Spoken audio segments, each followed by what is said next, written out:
Eu quero te fazer uma pergunta e você pode demorar o tempo que precisar para respondê-la. Ou tempo nenhum também, né? Se você já sentir que já tem essa resposta. Você pode responder aqui nos comentários desse vídeo, ou você pode deixar no meu Instagram, no privado, se você não se sentir confortável em responder de forma que outros vão ler. A única sugestão que eu tenho é responda antes de ler outras pessoas. Busque essa resposta dentro de você antes de ler outras respostas. Ou até mesmo se você nem quiser responder para mim ou para outros, talvez busque a resposta para você. A pergunta é: quem é você? Quem é você?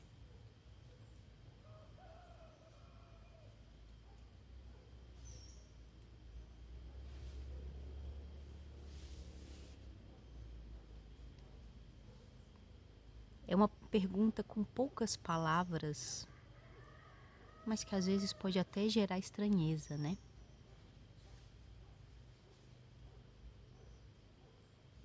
Se você quiser digerir essa pergunta antes de continuar vendo esse vídeo, dê uma pausa aqui e vai digerir essa pergunta.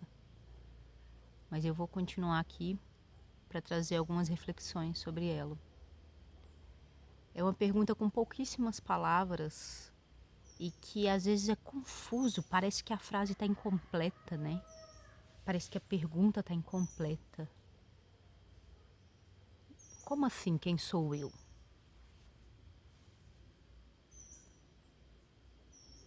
Como assim, quem sou eu, né?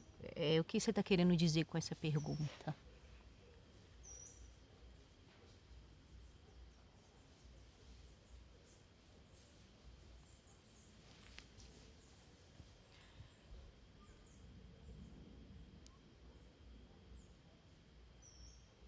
A gente pode muitas vezes se perguntar: quem sou eu?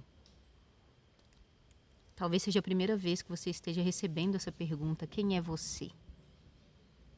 Nas entrevistas de emprego, né? Muitos de nós passam por entrevistas e a pergunta é: me fale sobre você.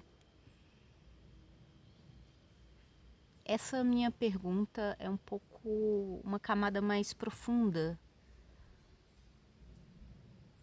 bem mais profunda do que me fale sobre você. Se eu perguntasse a um animal, a uma árvore, quem é você? Talvez a gente nunca tenha pensado em perguntar isso para um animal ou para uma árvore. Parece ilógico, né? Para que eu vou perguntar isso para um animal ou para uma árvore, sendo que eles não sabem falar a minha linguagem, sendo que eles não têm boca para me responder? Mas será que, por exemplo, uma árvore precisa de boca para responder quem ela é?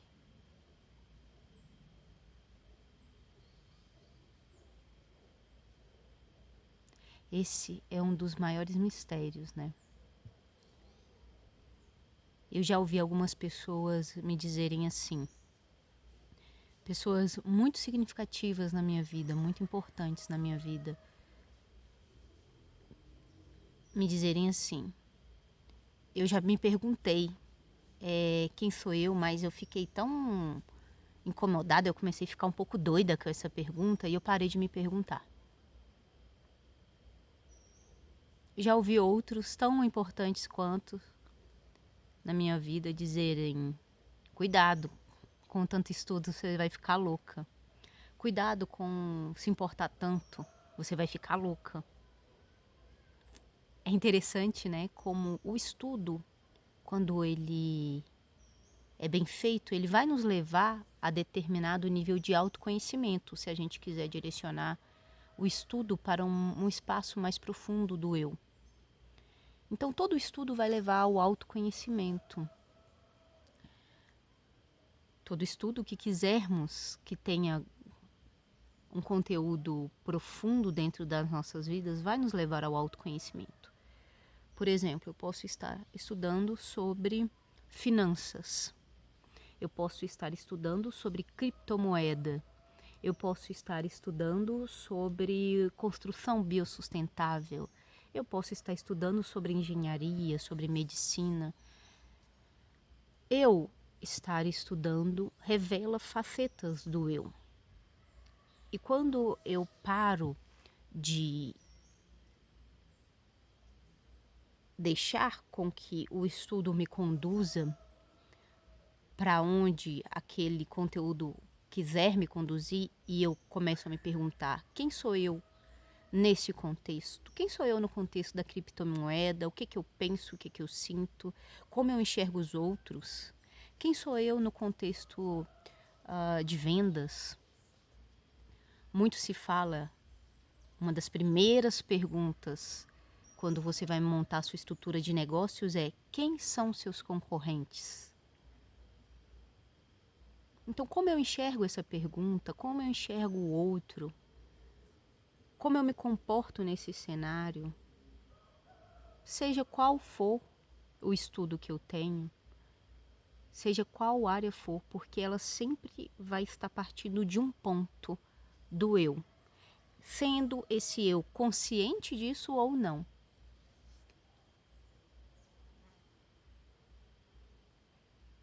Então, quando eu vejo o mundo como um concorrente, quando eu vejo que o outro está melhor que eu e eu preciso atrair mais clientes, por exemplo, é uma visão que as coisas precisam, elas têm um conteúdo, uma quantidade máxima, por exemplo, e que se o outro tomar 60%, eu vou ser só 40%.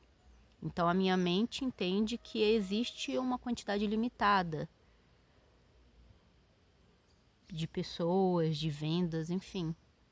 Enquanto outros podem pensar: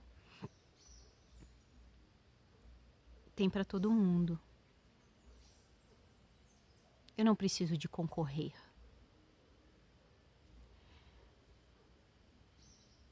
Quando eu estava fazendo um estágio, eu sou formada em biblioteconomia, eu sou uma bibliotecária, dentro das formações de graduações do nosso país. E quando eu estava fazendo um dos meus primeiros estágios, tinha uma menina no meu estágio e ela era bem interessante porque ela destoava. Hoje eu percebo, né, que ela destoava assim daquele meio. E ela já tinha finalizado a graduação, ela estava fazendo outros estudos e ela acabou caindo nesse estágio junto comigo. Era um estágio para mim que eu adorava, que a gente mexia com memória, né, com memória de autores mineiros. A gente fazia organização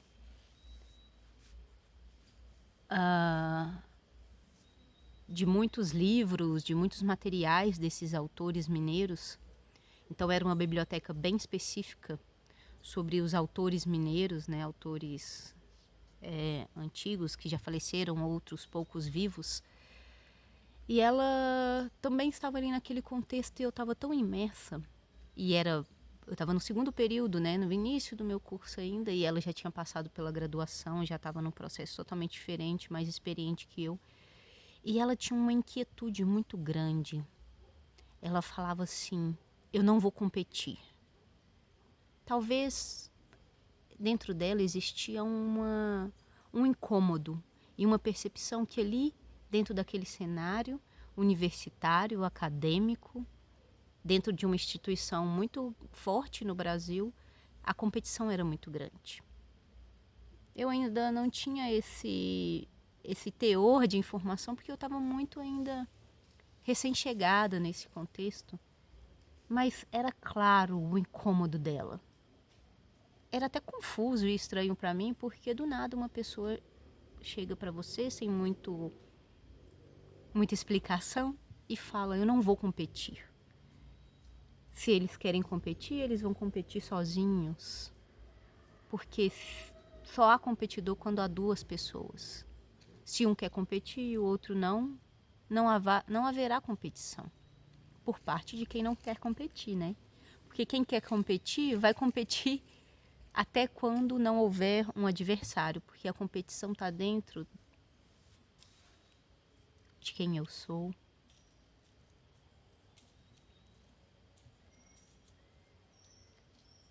E com os anos foram passando, eu fui entendendo. Os anos foram passando, eu fui entendendo o que ela estava querendo dizer. E eu comecei a perceber também alguns incômodos dentro de mim. Ou seja, mesmo que eu estava ali naquele movimento e observando todo o contexto acadêmico, vivendo ele, eu também tinha minhas percepções do meu eu, de como eu interagia com aquele movimento e as coisas que eu queria e as coisas que eu não queria participar, as coisas que eu via incoerência, né? Por exemplo, a ciência é feita em prol do coletivo. A ciência é feita para a humanidade no seu desenvolvimento. Então, como o ego pode criar disputas científicas, uma vez que a ciência deveria ser construída para o desenvolvimento coletivo? Então, setores brigando por mais verba, por importância, linhas de pesquisa rivais, enfim. Isso é uma forma de responder quem eu sou. Depende do nível da camada de percepção de cada um de nós, né? Toda vez que a gente está muito identificado com o nosso intelecto, muito identificado com a nossa emoção, com os nossos papéis sociais, pai, filha, mãe, esposa, irmão, chefe, funcionário, jardineiro, empresário. Toda vez que a gente está muito identificado nesses papéis, talvez essa pergunta que eu fiz no início do nosso vídeo vai ter muita relação com isso.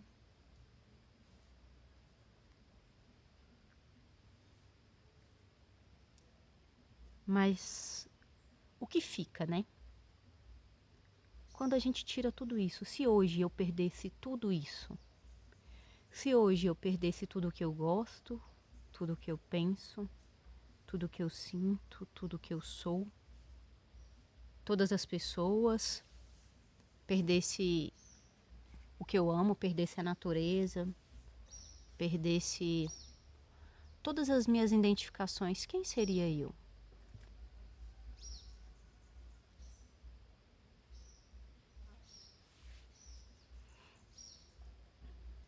Essa pergunta é muito provocativa. E eu confesso que eu gostaria de estar aí do seu lado para ver a sua reação, para ver como você recebeu essa informação, essa pergunta, para sentir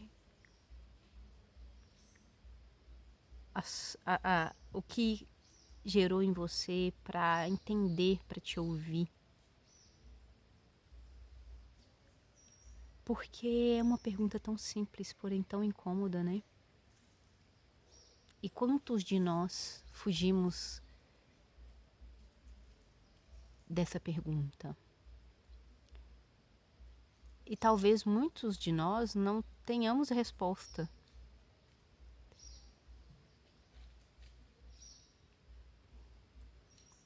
E não precisa, se esse for o seu caso, de sentir-se frustrada, frustrado por não ter resposta. É aí que o caminho começa. Eu, como uma pessoa que trabalha com autoconhecimento, muitas vezes chegam para mim pessoas que não encontram mais um sentido no que fazem. Às vezes coisas que elas amavam fazer. Outras tantos que não encontram porque nunca entenderam o que ama fazer. Hoje em dia está muito em voga, né? Qual é o seu propósito? E, e dependendo do nosso nível de afinidade com a gente mesmo, a resposta do nosso propósito vai estar muito ligada a uma profissão, né? Então, o seu propósito é ser uma terapeuta, o seu propósito é ser uma médica, o seu propósito é ser jardineiro, o seu propósito é ensinar.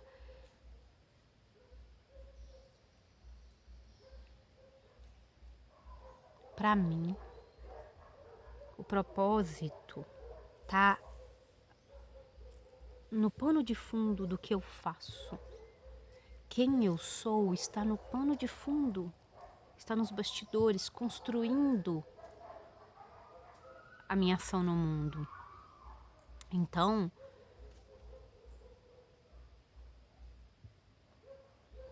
o propósito muitas vezes vai para esse espaço também da superficialidade, porque talvez a gente não tenha ainda lidado com essa pergunta. Quem é você?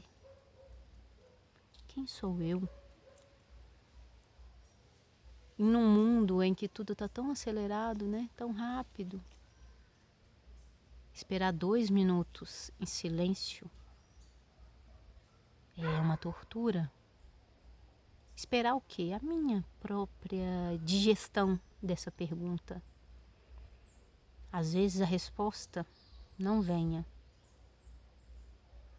Mas talvez mais preocupante seria se você já tivesse todas essas respostas na ponta da língua, sem nem questionar-se: será que o que eu penso sobre mim mesmo faz sentido? Se fizer, é esse o movimento. Mas a vida não é um ponto final constante. A vida vai ter seus pontos finais, movimentos, frases, pessoas, situações que precisam de encerrar-se ali. Mas a vida não é só ponto final. A vida, a maioria das vezes, vai ser reticências. A vida, na maioria das vezes, vai ser interrogação. E toda vez que a gente cristaliza muito na nossa vida, ou seja, toda vez que a gente acha que já tem todas as respostas, a gente pode estar se privando de encontrar uma resposta num nível mais profundo.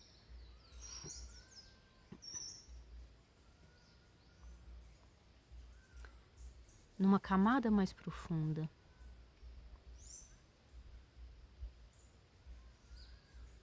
Será que somos essa tristeza que já está incomodando desde meses, anos? Ou eu tô tão identificada com ela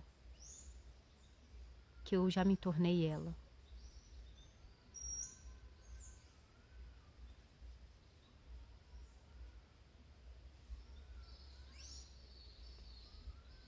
A gente está vivendo num momento em que a gente está buscando as respostas para esse tipo de pergunta.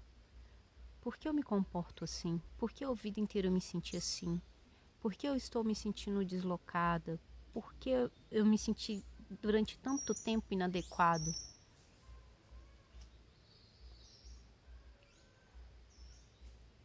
E o perigo é a gente estacionar numa resposta que limita a gente a aprofundar em quem nós somos.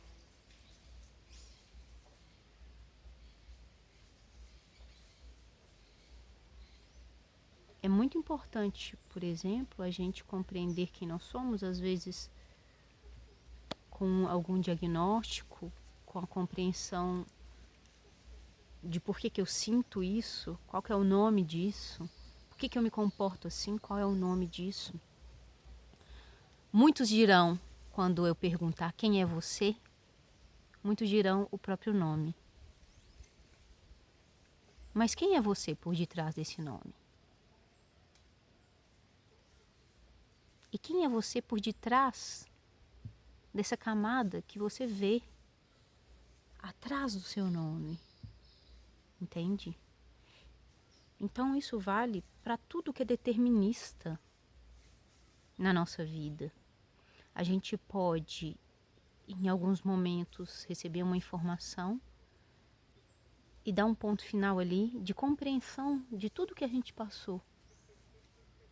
Porém, a gente pode começar uma nova história sem usar aquela informação que eu acabei de receber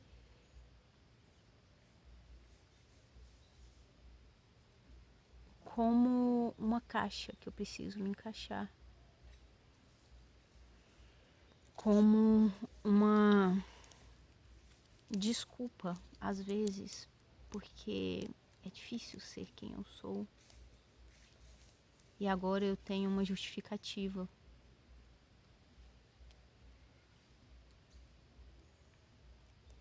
A justificativa precisa de ser pra gente entender quem somos, mas ela é muito difícil e limitante se a gente se fecha nela. E principalmente se a gente tenta fazer com que o mundo inteiro ao meu redor se curve diante dela, entenda ela. Nenhuma informação que vem para nós é para que o mundo compreenda quem nós somos. Tudo que vem para nós é para que eu entenda cada vez mais uma camada de quem eu sou.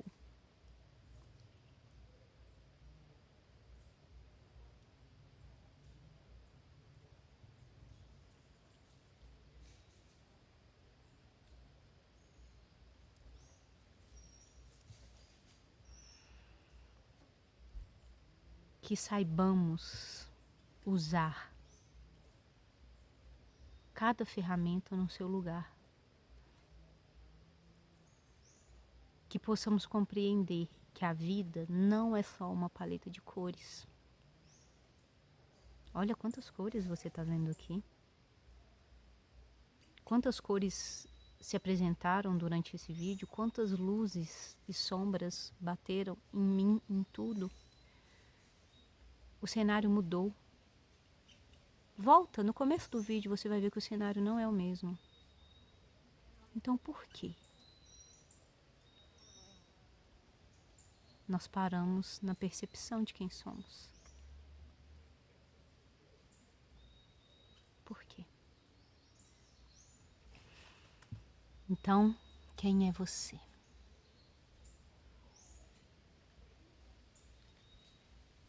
Um abraço.